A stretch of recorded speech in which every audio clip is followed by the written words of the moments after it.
श्याम सिसकी भर के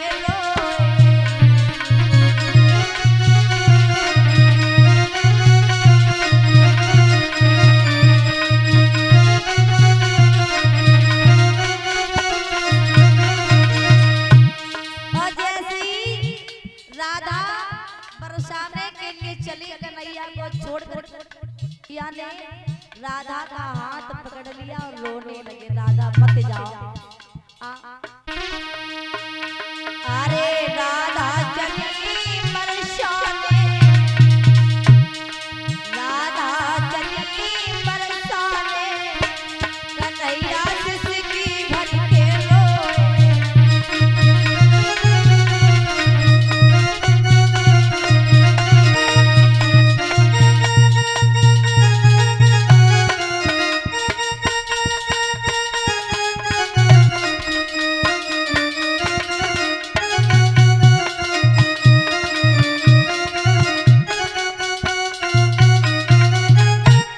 जैसे ही राधा चली तो श्याम सुंदर रोने लगे और श्याम सुंदर रो करके बोले राधा ऐसा करो तुम हमें छोड़ करके मत जाओ। राधा ने समझाया अरे ऐसा करो अभी तुम अपने घर चले जाओ, जब सवेरा हो तब आ जाना। अब राधा इतना कहने के बाद में महाराज वहां से चली गई। भगवान कन्हैया वृंदावन के लिए चले तो परीक्षित महाराज घर में जाके पहुंचे, भोजन भी नहीं किया, ऐसे ही जाके लेट गए। पूरी रात कन्हैया को नींद नहीं आई।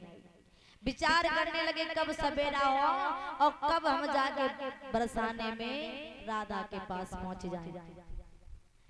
इधर परीक्षित महाराज जैसे ही रात व्यतीत भई सवेरा हुआ और जब सवेरा हुआ तो श्याम सुंदर राधा से मिलने के लिए चले और राधा से जब मिलने के लिए चले तो कहाँ जाए के पहुंचे, जहाँ वृषभानु जी की गैया बांधी जाती थी खरग में।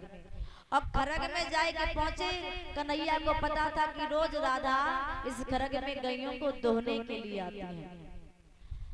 तो राधा से पहले ही श्याम सुंदर खरग में जाए के पहुंचे और खरग में जाए के छिप गए। और उधर जितने भी राधा की सहेलियां थी वे सभी खरग में जाए के पहुंची और आपस में बातचीत करने लगी।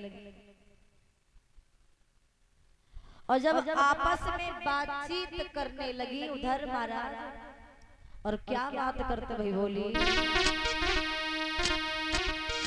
कि अरे सब सखियां बापे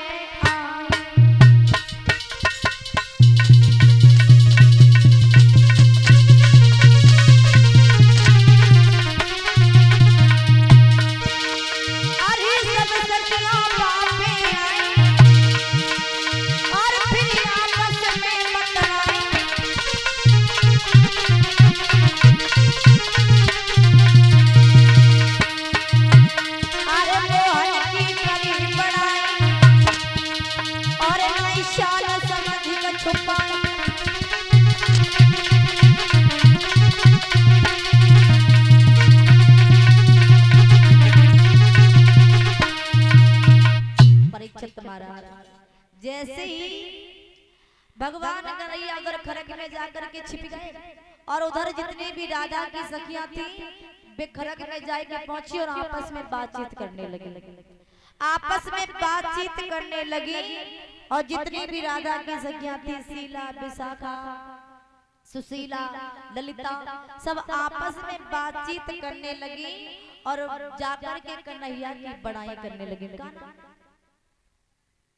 इसी बीच में भैया करण सिंह